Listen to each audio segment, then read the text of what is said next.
राधा वल्लभ श्री हरिबन,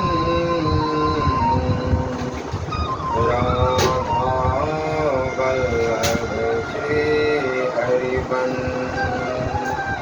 नारायणं नमस्कृत्यं नरं च नरोत्तमं देवी सरस्वती व्यासं ततो जयमुदीरये।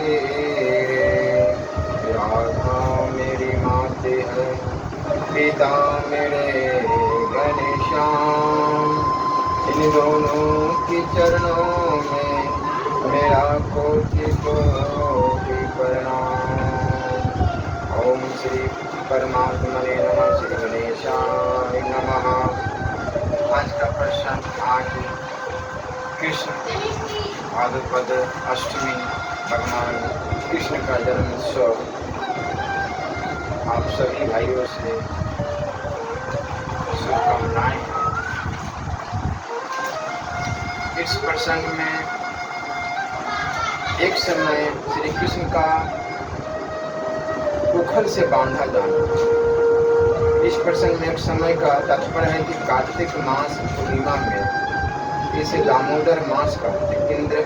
इंद्र याग के अवसर पर दासियों का दूसरे कामों में लग जाना स्वाभाविक है। निकटासुर इस पद से ध्वनि होता है कि यशोदा माता ने जान बुझकर दासियों को दूसरे काम में लगा दिया। यशोदा नाम उल्लेख करने का अभिप्राय यह है कि अपने विशुद्ध वात्सल्य प्रेम के व्यवहार से सर्वैश्वर्यशाली भगवान को भी प्रेमाधीनता भक्त व्यस्तता के कारण अपने भक्तों के हाथों बंध जाने का यश यही देती है। गोपराज नंद के वात्सल्य प्रेम के आकर्षण से सच्चिदानंद परमानंद स्वरूप श्री भगवान नंद स्वरूप से जगत में अवतीर्ण होकर जगत के लोगों को आनंद प्रदान करते हैं। जगत को इस अपराकृत परमानंद का रसास्वादन कराने में नंद बाबा ही कारण। उन नंद की गृहिणी होने से इन्हें नंद गृहिणी कहा गया है। साथ ही नंद गृहिणी और स्वयं, ये दो पद इस बात के सूचक है कि दधि मंथन कर्म उनके योग्य नहीं है, फिर भी पुत्र स्नेह की अधिकता से यह सोचकर कि मेरे लाला को मेरे हाथ का माखन ही भाता है, वे स्वयं ही दधि मत रही।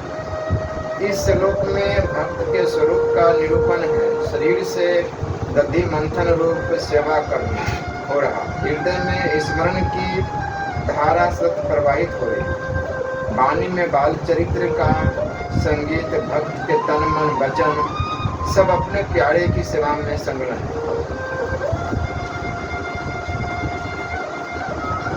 वे अपने स्थूल कटी भाग में सूत से बांधकर रेशमी लहंगा पहने हुए थे। उनके स्तनों में पुत्र स्नेह की अधिकता से दूध चूता जा रहा था और वे कांप भी रहे थे। नेति खींचते रहने से बाहें थक गई थी। हाथों के कंगन और कानों के कर्णफूल हिल रहे थे। मुंह पर पसीने की बूंदें झलक रही थी। चोटी में गुथे हुए मालती के सुंदर पुष्प गिरते जा रहे थे। सुंदर भौह वाली यशोदा इस प्रकार दही मत रही। उसी समय भगवान श्री कृष्ण स्तन पीने के लिए दही मथती हुई अपनी माता के पास आए। उन्होंने अपनी माता के हृदय में प्रेम और आनंद को और भी बढ़ाते हुए दही की मथनी पकड़ तथा उन्हें मथने से रोक दिया। यह इसने अमूर्त पदार्थ वह सेवा के रूप में ही व्यक्त होता है। स्नेह के ही विलास विशेष है, नृत्य और संगीत। यशोदा मैया के जीवन में इस समय राग और भोग दोनों ही प्रकट है। कमर में रेशमी लहंगा डोरी से कसकर बांधा हुआ है, अर्थात जीवन में आलस्य, प्रमाद, असावधानी नहीं। सेवा कर्म में पूरी तत्परता है। रेशमी लहंगा इसलिए पहने हैं कि किसी प्रकार की अपवित्रता रह गई तो मेरे कन्हैया को कुछ हो जाएगा। माता के हृदय का इस रस स्नेह दूध स्तन के मुंह आ लगा है, चुचवा रहा है। बाहर झांक रहा है, श्याम सुंदर आगे उनकी दृष्टि पहले मुझ पर पड़े और वे पहले माखन न खाकर मुझे ही पी ले, यही उसकी लालसा। स्तन के कांपने का अर्थ यह है कि उसे डर भी है कि कहीं मुझे नहीं पिया तो। कंगन और कुंडल नाच नाच कर मैया को बधाई दे रहे हैं। यशोदा मैया के हाथों के कंगन इसलिए झंकार ध्वनि कर रहे हैं कि वे आज उन हाथों में रहकर धन्य हो रहे हैं कि जो हाथ भगवान की सेवा में लगे। और कुंडल यशोदा मैया के मुख से लीला गान सुनकर परमानंद से हिलते हुए कानों की सफलता की सूचना दे रहे हैं। हाथ वही धन्य हैं जो भगवान की सेवा कर, और कान वही धन्य हैं जिनमें भगवान की लीला गुण गान की सुधा धारा प्रवेश करती रहे। मुंह पर स्वेद और मालती के पुष्पों के नीचे गिरने का ध्यान माता को नहीं है। वह सिंगार और शरीर भूल चुकी है, अथवा मालती के पुष्प स्वयं ही चोटियों से छूटकर चरणों में गिर रहे हैं। ऐसी वात्सल्यमयी माँ के चरणों में ही रहना सौभाग्य है। हम सिर पर रहने के अधिकारी नहीं। हृदय में लीला की सुख स्मृति, हाथों से दधि मथन और मुख से लीला गान, इस प्रकार मन तन वचन तीनों का श्री कृष्ण के साथ एक तान संयोग होते ही श्री कृष्ण जाग कर माँ माँ पुकारने लगे। अब तक भगवान श्री कृष्ण सोए हुए से थे। माँ की स्नेह साधना से उन्हें जगा दिया। वो निर्गुण से सगुण हुए, अचल से चल हुए, निष्काम से सकाम हुए। स्नेह से भूखे प्यासे माँ के पास आए। क्या ही सुंदर नाम है स्तन्य का। मंथन करते समय आए बैठी लाठी थाली के पास नहीं। सर्वत्र भगवान साधन की प्रेरणा देते हैं, अपनी ओर आकृष्ट करते हैं, परंतु मथानी पकड़कर मैया को रोक लिया। माँ अब तेरी साधना पूर्ण हो गई, पृष्ठ फैशन करने से क्या लाभ। अब मैं तेरी साधना का इससे अधिक भार नहीं सह सकता। माँ प्रेम से दब गई, निहाल हो गई। मेरा लाला मुझे इतना चाहता है। श्री कृष्ण माता यशोदा की गोद में चढ़ गए। वात्सल्य स्नेह की अधिकता से उन्हें स्तनों से दूध तो स्वयं झर ही रहा था, तो उन्हें पिलाने लगी और मंद मंद मुस्कान से युक्त उनका मुख देखने लगी। इतने में ही दूसरी ओर अंगीठी पर रखे हुए दूध में तूफान आया। उसे देखकर यशोदा जी उन्हें अतृप्त ही छोड़कर जल्दी से दूध उतारने के लिए चली गई। इसे श्री कृष्ण को कुछ क्रोध आ गया। उनके लाल लाल होठ फड़कने लगे। उन्हें दांतों से दबाकर श्री कृष्ण ने पास ही पड़े हुए लोढ़े से दही का मटका फोड़ फाड़ा। बनावटी आंसू आंखों में भर लिए और दूसरे घर में जाकर अकेले में बासी माखन खाने लगे। धन्य हो प्रयोग। मैया मना करती रही, नेक सा माखन तो निकाल लेने दे। करते करते मैं तो दूध पीऊंगा। दोनों हाथों से मैया की कमर पकड़कर एक पांव घुटने पर रखा और गोद में चढ़ गए। स्तन का दूध बरस पड़ा। मैया दूध पिलाने लगी। लाला मुस्कुराने लगे। आंखें मुस्कान पर जम गई। इच्छती पद का यह अभिप्राय है कि लाला मुंह उठाकर देखेगा और मेरी आंखें उस पर लगी मिलेगी, तब उसे बड़ा सुख होगा। सामने पदगंधा गाय का दूध गर्म हो रहा। उसने सोचा, इसने माँ यशोदा का दूध कभी कम न होगा। श्याम सुंदर की प्यास कभी बुझेगी नहीं। उनमें परस्पर होड़ लगी है।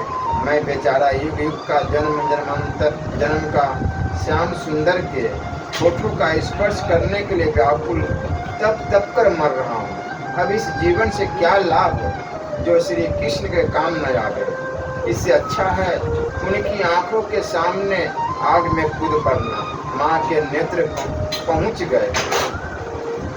व्याद्र माँ को श्री कृष्ण की भी ध्यान न रहा। उन्हें एक ओर डालकर दौड़ पड़े। भक्त भगवान को एक ओर रखकर भी दुखियों की रक्षा करते हैं। भगवान अड़तुक्त ही रह गए। क्या भक्तों के हृदय रस से, स्नेह से उन्हें कभी तृप्ति हो सकती है? उसी दिन से उनका एक नाम हुआ, अड़तुक्त। श्री कृष्ण के होठ फरके, क्रोध होठों का स्पर्श पाकर कृतार्थ हो गया। लाल लाल होठ श्वेत श्वेत दूध की दंतुलियों से दबा दिए गए, मानो सत्वगुण रजोगुण शासन कर रहा हो, ब्राह्मण क्षत्रियों को शिक्षा दे रहा हो।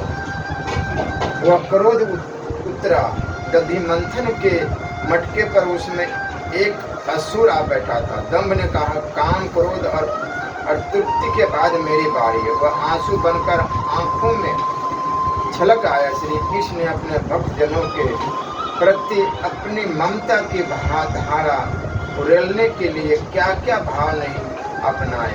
ये काम क्रोध लोभ और दंभ भी आज ब्रह्म संस्पर्श प्राप्त करके धन्य हो गए। श्री कृष्ण के घर में घुसकर बासी मक्खन गटकने लगे, मानो माँ को दिखा रहे हो कि मैं कितना भूखा हूँ। प्रेमी भक्तों के पुरुषार्थ भगवान नहीं है, भगवान की सेवा है। ये भगवान की सेवा के लिए भगवान का भी त्याग कर सकते हैं। मैया के अपने हाथों दूहा हुआ यह पदगंधा गायों का दूध श्री कृष्ण के लिए ही गर्म हो रहा था। थोड़ी देर के लिए बाद ही उनको पिलाना था। दूध उफन जाएगा तो मेरे लाला भूखे हो रहेंगे, रोएंगे, इसलिए माता ने उन्हें नीचे उतारकर दूध को संभाला। यशोदा जी औंटे हुए दूध को उतारकर फिर मथने के घर में चली आई। वहां देखती है तो दही का मटका कमोरा टुकड़े टुकड़े हो गया है। वह समझ गई कि यह सब मेरे लाला की ही करतूत है।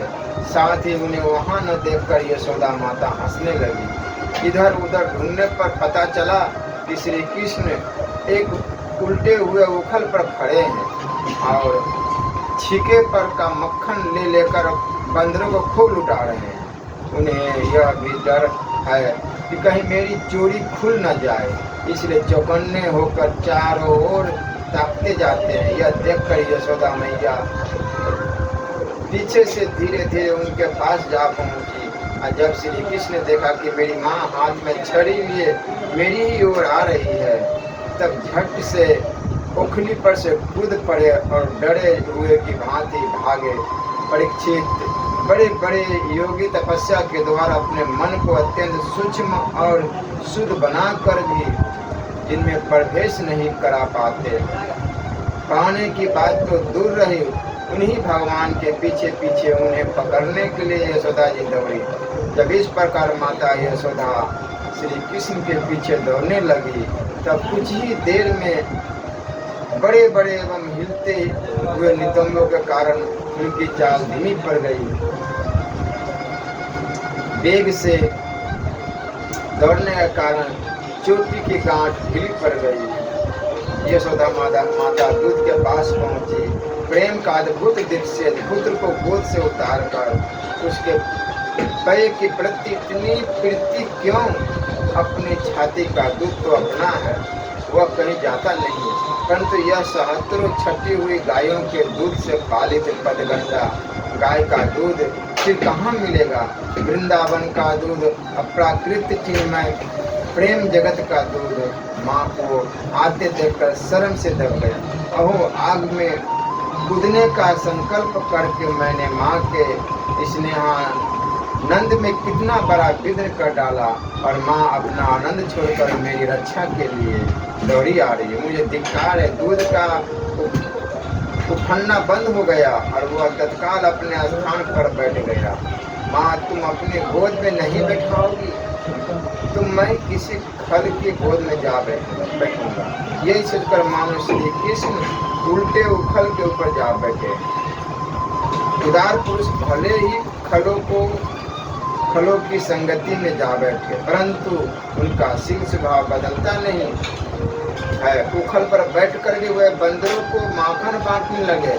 संभव है रामावतार के प्रति जो कृतज्ञता का भाव उदय हुआ था, उसके कारण अथवा अभी अभी क्रोध आ गया था, उसका पराजित करने के लिए श्री कृष्ण के नेत्र है चाहिए विंस्कृत ध्यान करने योग्य। वैसे तो उनके ललित कलित छलित बलित चकित आदि अनेकों प्रकार के भय नेत्र है, परंतु ये प्रेमी जनों के हृदय में गहरी चोट करते हैं। भीत होकर भागते हुए भगवान है। अपूर्व झांकी ऐश्वर्य को तो मानो मैया के वात्सल्य प्रेम पर निछावर करके ब्रज के बाहर ही फेंक दिया है। कोई असुर अस्त्र शस्त्र लेकर आता तो सुदर्शन चक्र का स्मरण करते मैया की छड़ी का निवारण करने के लिए कोई भी अस्त्र शस्त्र नहीं। भगवान की भयभीत मूर्ति कितनी मधुर धन्य है इस भाई को। माता यशोदा के शरीर और श्रृंगार दोनों ही विरोधी हो गए। तुम प्यारे कन्हैया को क्यों खदेड़ रही हो, परंतु मैया ने पकड़कर ही छोड़ा। विश्व के इतिहास में भगवान के संपूर्ण जीवन में पहली बार स्वयं विश्वेश्वर भगवान माँ के सामने अपराधी बनकर खड़े हुए हैं। मानो अपराधी भी मैं ही हूँ, इस सत्य का प्रत्यक्ष करा दिया। बाएं हाथ से दोनों आंखें रगड़ रगड़ कर मानो उनसे कहलाना चाहते हो कि ये किसी कर्म के कर्ता नहीं है, ऊपर इसलिए देख रहे हैं कि जब माता ही पिटने के लिए तैयार है तब मेरी सहायता और कौन कर सकता है। नेत्र भय से विरहल हो रहे हैं। ये भले ही कह दे कि मैंने नहीं किया, हम कैसे कहें, फिर तो लीला ही बंद हो जाएगी। मानो माँ ने डांटा, अरे अशांत प्रकृति बानर बंधो मंथनी स्फोटक, अब तुझे मक्खन कहाँ से मिलेगा। आज मैं तुझे ऐसा बांधूंगी कि न तो तू ग्वाल बालों के साथ खेल ही सकेगा और न माखन चोरी आदि उद्यम ही मचा सकेगा। जय हो मैया। अरे मैया मोही मत मार। माता ने कहा, यदि तुझे पिटने का इतना डर था तो मटका क्यों फोड़ा।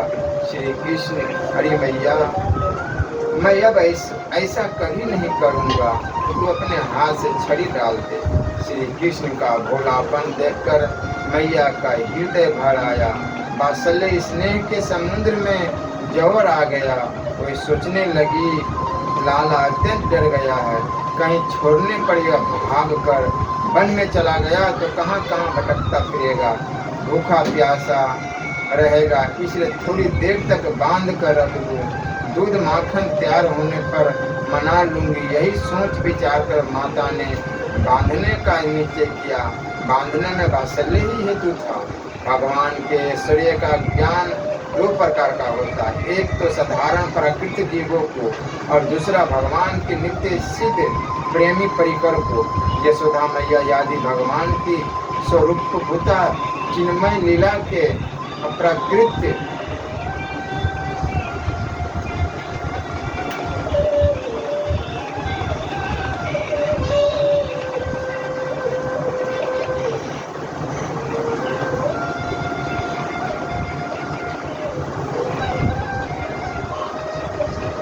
अथवा समाधि का भी अतिक्रमण करके सहज प्रेम में रहती है। जहाँ प्राकृत अज्ञान मोह रजोगुण और तमोगुण की तो बात ही क्या, प्राकृत तत्व की भी गति नहीं, इसलिए इनका ज्ञान भी भगवान की लीला की सिद्धि के लिए उनकी लीला शक्ति का ही एक चमत्कार विशेष है। तभी तक हृदय में जड़ता रहती है जब तक चेतन का स्फुरन नहीं होता। श्री कृष्ण के हाथ में आ जाने पर यशोदा माता ने बांस की छड़ी फेंक दी। यह सर्वथा स्वाभाविक है। मेरी तृप्ति का प्रयत्न छोड़कर छोटी मोटी वस्तु पर दृष्टि डालना केवल अर्थ हानि का ही हेतु नहीं है। क्यों ज्यों आगे बढ़ते पीछे पीछे चोटी में गुथे हुए फूल माता का गिरते जाते। इस प्रकार सुंदरी यशोदा ज्यों त्यों करके उन्हें पकड़ सकी। श्री कृष्ण का हाथ पकड़कर वो उन्हें डराने धमकाने लगे। उस समय श्री कृष्ण की झांकी बड़ी विलक्षण हो रही थी। अपराध तो किया ही था, इसलिए रुलाई रोकने पर भी न रुकती थी। हाथों से आंखें मल रहे थे, इसलिए मुंह पर काजल की स्याही फैल गई थी। पीटने के भय से आंखें ऊपर की ओर उठ गई थी। उसने व्याकुलता सूचित होती थी। जब यशोदा जी ने देखा कि लल्ला बहुत डर गया है, तब उनके हृदय में वात्सल्य स्नेह उमड़ आया। उन्होंने छड़ी फेंक दी।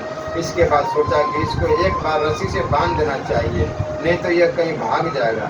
परीक्षित, सच पूछो तो यशोदा मैया को अपने बालक के ऐश्वर्य का पता न था।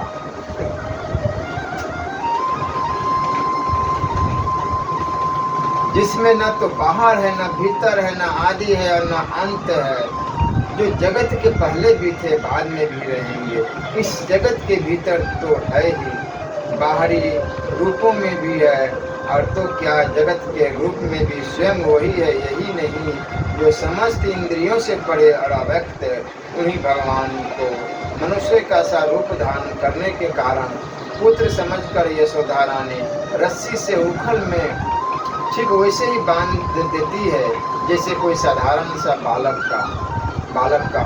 का होता है। जब माता यशोदा अपने उद्यमी और नटखट लड़के को रस्सी से बांधने लगी, तब वह 2 अंगुल छोटी पड़ गई।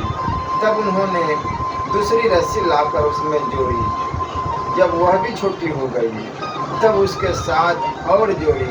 इस प्रकार जो रस्सी लाती और जोड़ती गई, तो जुड़ने पर भी वह सब 2-2 अंगुल छोटी पड़ती गई। यशोदा रानी ने घर की सारी रस्सियां जोड़ डाली, फिर भी वे भगवान श्री कृष्ण को न बांध सकी। उनकी असफलता पर देखने वाली गोपियां मुस्कुराने लगी और वे स्वयं भी मुस्कुराती हुई आश्चर्यचकित हो गई। भगवान श्री कृष्ण देखा कि मेरी माँ का शरीर पसीने से लथपथ हो गया है, चोटी में गुत्थी हुई मलाई गिर गई है और वह बहुत थक भी गई है। तब कृपा करके वह स्वयं ही अपनी माँ के बंधन में बंध गए। बोलो राधे कृष्ण राधे कृष्ण। आंखों से ओझल कर देता है, परंतु सब कुछ छोड़कर मेरे पीछे दौड़ना मेरी प्राप्ति का है। तो क्या मैया के चरित्र से इस बात की शिक्षा नहीं मिलती? मुझे योगियों की भी बुद्धि नहीं पकड़ सकती, परंतु जो सब ओर से मुंह मोड़कर मेरी ओर दौड़ता है, मैं उसकी मुट्ठी में आ जाता हूँ। यही सोचकर भगवान यशोदा के हाथों पकड़ गए। इस श्लोक में श्री कृष्ण की ब्रह्म रूपता बताई गई। उपनिषदों में जैसे ब्रह्म का वर्णन है, अपूर्वम, अनपरम, अनंतरम, इस श्लोक में श्री कृष्ण अब्रह्म इत्यादि वही बातें यहाँ श्री कृष्ण के संबंध में है। वह सर्वाधिष्ठान, सर्वसाक्षी, सर्वातीत, सर्वांतयामी, सर्वदान एवं सर्वरूप ब्रह्मी यशोदा माता के प्रेम के बल से बंधने जा रहा है। बंधन रूप होने का कारण उसमें किसी प्रकार की असंगति या अनुचित्य भी नहीं है। यह फिर कभी उखल पर जाकर न बैठे, इसके लिए उखल से बांधना ही उचित है, क्योंकि खल का अधिक संग होने पर उससे मन में उदय हो जाता है। यह उखल भी चोर ही है, क्योंकि इसने कन्हैया के चोरी करने में सहायता की है। दोनों को बंधन योग्य देखकर ही यशोदा माता ने दोनों को बांधने का उद्योग किया है। यशोदा माता ज्यों ज्यों अपने स्नेह, ममता आदि गुण, सद्गुणों या रस्सियों से श्री कृष्ण का पेट भरने लगी, त्यों अपने नित्य मुक्ता, स्वतंत्रता आदि सद्गुणों से भगवान अपने स्वरूप को प्रकट करने लगे। संस्कृत साहित्य में गुण शब्द के अनेक अर्थ, सद्गुण, सत्व आदि गुण और रस्सी, सत्व, रज आदि गुण भी अखिल ब्रह्मांड नायक त्रिलोकीनाथ भगवान का स्पर्श नहीं कर सकते। फिर यह छोटा सा गुण 2 बित्ते की रस्सी इन्हें कैसे बांध सकता है? यही कारण है कि यशोदा माता की रस्सी पूरी नहीं पड़ती थी। संसार के विषय इंद्रियों को ही बांधने में असमर्थ है। ऋषि बनवनति इति विषया, इस हृदय में इष्ट अंतर्यामी और साक्षी को नहीं बांध सकते। तब गौ बंधन इंद्रियों या गायों को बांधने वाले रस्सी गौपति इंद्रियों या गायों के स्वामी को कैसे बांध सकते? वेदांत सिद्धांतानुसार अधस्थ में ही बंधन होता है, अधिष्ठान में नहीं। भगवान श्री कृष्ण का उदर अनंत कोटि ब्रह्मांडों का अधिष्ठान है, उसमें भला बंधन कैसे हो सकता है? भगवान जिसको अपनी कृपा प्रसाद पूर्ण दृष्टि से देख लेते हैं, वही सर्वदा के लिए बंधन से मुक्त हो जाता है। यशोदा माता अपने हाथ में जो रस्सी उठाती, उसी पर श्री कृष्ण की दृष्टि पड़ जाती, वह स्वयं मुक्त हो जाती, फिर उसमें गांठ कैसे लगती? कोई साधक यदि अपने गुणों के द्वारा भगवान को रिझाना चाहे तो नहीं रिझा सकता। मानो यही सूचित करने के लिए कोई भी गुण रस्सी भगवान के उदर को पूर्ण करने में समर्थ नहीं होगा।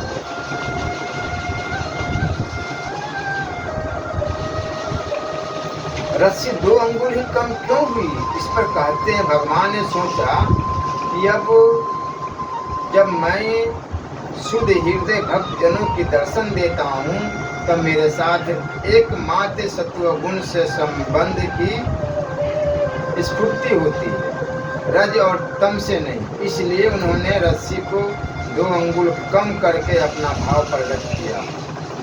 उन्होंने विचार किया कि जहाँ नाम और रूप होते हैं वही बंधन भी होता है। मुझ परमात्मा बंधन की कल्पना कैसे, जबकि ये दोनों ही नहीं। 2 अंगुल की कमी का यही रहस्य है, 2 वृक्षों का उद्धार करना है। यही क्रिया सूचित करने के लिए रस्सी 2 अंगुल कम पड़ गई। भगवत कृपा से दृढ़तानुरागी भी मुक्त हो जाता है और असंग भी प्रेम से बन जाता है। यही दोनों भाव सूचित करने के लिए रस्सी 2 अंगुल कम हो गई। यशोदा माता ने छोटी बड़ी अनेकों रस्सियाँ अलग और एक साथ भी भगवान की कमर में लगाई, परंतु वे पूरी न पड़ी, क्योंकि भगवान में छोटे बड़े का कोई भेद नहीं है। ऋषियों ने कहा, भगवान के समान अनंता, अनादिता और विभुता हम लोगों में नहीं है, इसलिए इनको बांधने की बात बंद करो। अथवा जैसे नदियाँ समुद्र में समा जाती है और विभुता हम लोगों में नहीं, इसलिए इनको बांधने की बात बंद करो। वैसे ही सारे गुण, सारी रस्सियाँ, अनंत गुण भगवान में लीन हो गए, अपना नाम रूप हो बैठे। यही 2 भाव सूचित करने के लिए रस्सियों में 2 अंगुल की न्यूनता हुई। तो मन ही मन सोचती, इसकी कमर मुट्ठी भर की है, फिर भी सैकड़ों हाथ लंबी रस्सी से यह नहीं बनता। कमर दिल मात्र भी मोटी नहीं होती, 1 अंगुल भी छोटी नहीं होती, फिर भी वह बनता नहीं। कैसा आश्चर्य है! हर बार 2 अंगुल की कमी पड़ती है, न 3 की, न 4 की, न 1 की। यह कैसा अलौकिक चमत्कार! भगवान श्री कृष्ण ने सोचा कि जब माँ के हृदय से द्वैत भावना दूर नहीं हो रही है, तब मैं व्यर्थ अपनी असंगता क्यों प्रकट करूँ? जो मुझे बद समझता है उसके लिए बद होना ही उचित है, इसलिए वे बंध गए। मैं अपने भक्त के छोटे से गुण को भी पूर्ण कर देता हूँ। यह सोचकर भगवान ने यशोदा माता के गुण रस्सी को अपने बांधने योग्य बना दिया। यद्यपि मुझ में अनंत अचिंत्य कल्याण गुण निवास करते हैं, तथापि तब तक वे अधूरे ही रहते हैं, जब तक मेरे भक्त अपने गुणों की मुहर उन पर नहीं लगा देते। यही सोचकर यशोदा मैया के गुण, वात्सल्य, स्नेह आदि और रज्जु से अपने को पूर्णोदर दामोदर बना लिया। भगवान श्री कृष्ण इतने कोमल हृदय है कि अपने भक्त के प्रेम को पुष्ट करने वाला परिश्रम भी सहन नहीं करते। वे अपने भक्त को परिश्रम से मुक्त करने के लिए स्वयं ही बंधन स्वीकार कर लेते हैं। भगवान ने अपने मध्य भाग में बंधन स्वीकार करके यह सूचित किया कि मुझ में तत्व दृष्टि से बंधन है ही नहीं, क्योंकि जो वस्तु आगे पीछे ऊपर नीचे नहीं होती, केवल बीच में भासती है, वह झूठी होती है। इसी प्रकार यह बंधन भी झूठा है। भगवान किसी की शक्ति, साधन या सामग्री से नहीं बनते। यशोदा जी के हाथों श्याम सुंदर को न बंधते देखकर पास पड़ोस की ग्वाली ने इकट्ठी हो गई और कहने लगी, यशोदा जी, लाला की कमर तो मुट्ठी भर की ही है और छोटी सी किंकरनी इसमें रूम झूम कर रही है। अब यह इतनी रस्सियों से नहीं बनता तो जान पड़ता है कि विधाता ने इसके ललाट में बंधन लिखा ही नहीं है, इसलिए अब तो यह उद्योग छोड़ दे।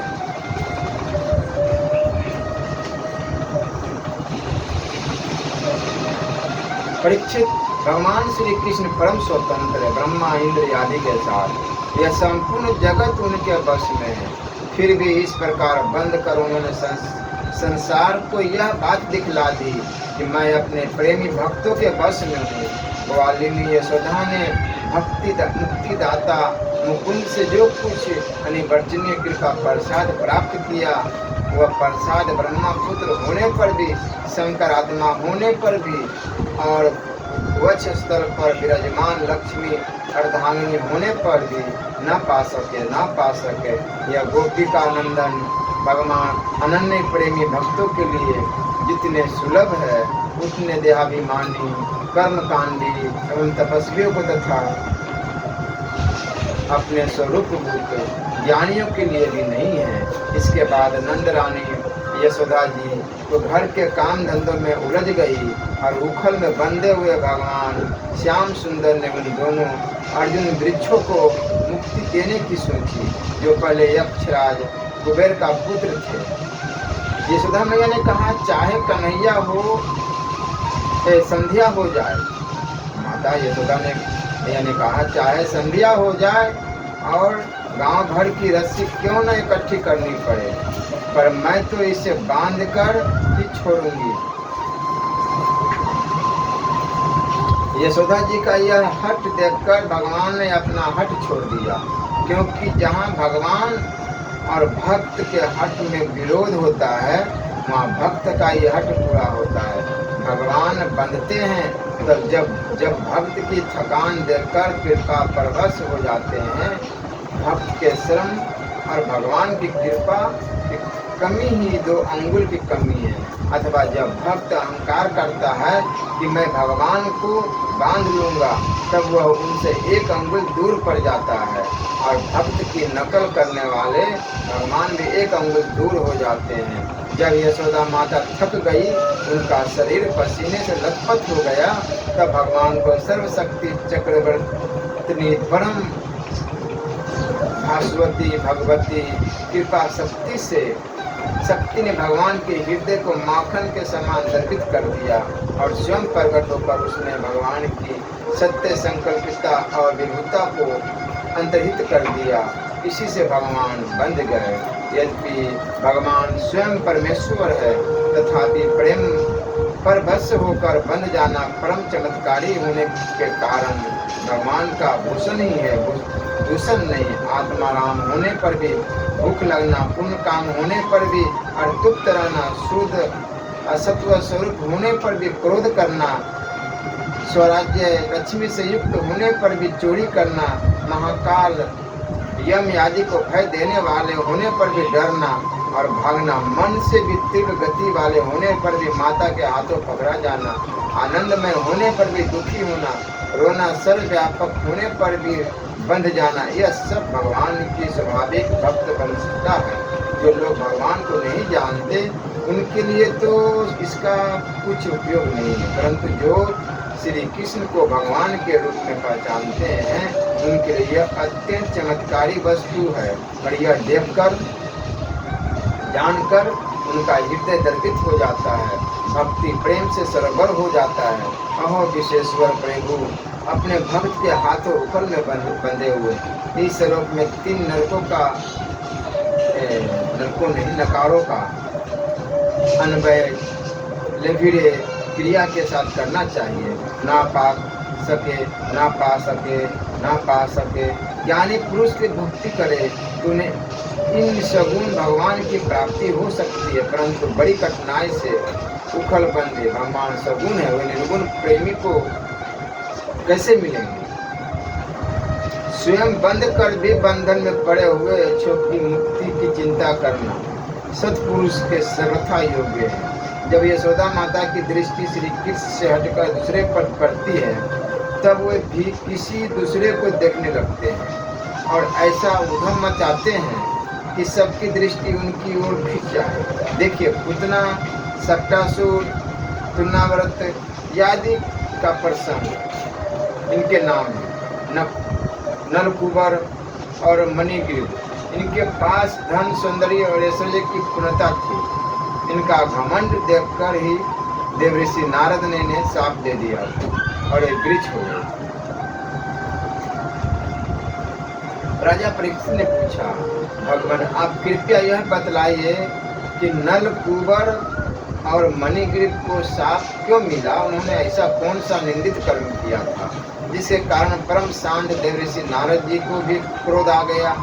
श्री सुखदेव जी ने कहा, परीक्षित, नलकुबर और मणिग्रीव ये दोनों एक तो धनाध्यक्ष कुबेर के लाडले लड़के थे और दूसरे इनकी गिनती हो गई रुद्र भगवान के अनुचरों में।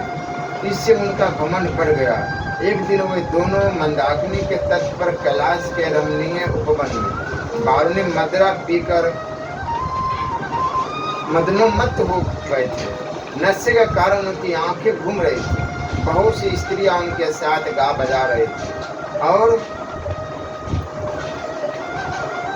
वे पुष्पों से लदे हुए वन में उनके साथ विहार कर रहे थे। उस समय गंगा जी में पांच कमल खिले हुए थे।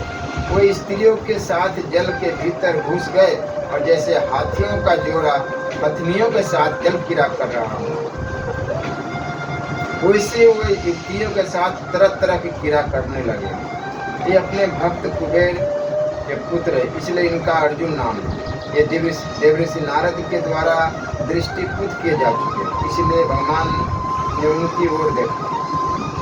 जिससे पहले भक्ति की प्राप्ति हो जाती है, उस पर कृपा करने के लिए स्वयं बंद कर भी भगवान जाते हैं। इसलिए मैं हमेशा बोला करता हूँ, केवल नाम जप करो, एक भी श्वास न खाली जाए। नाम जाप जो भी आपको अच्छा लगे, प्रिय लगे, राम कृष्ण हरे शिव शिव, राधा राधा राधा राधा राधा राधा राधे कृष्ण, जो अच्छा लगे। नाम से ही भगवत प्राप्ति का मार्ग सुगम है। बाकी दूसरा मार्ग तो हमें दिखाई नहीं दे रहा है, तो भी शास्त्र में ऐसा बताया नहीं गया है। सभी शास्त्रों में केवल नाम जप का बहुत प्रधानता है। इसलिए नाम जप गुनगुनाते रहो और जो भी कार्य है रोजी रोजगार करते रहो, बहुत सुख शांति का अनुभव करेंगे आप विश्वास करो। नाम जप में वो शक्तियाँ हैं जो तप और तीर्थ यात्रा किसी में नहीं, पूजा अर्चना में भी नहीं। बाबू श्री राधा वल्लभ लाल।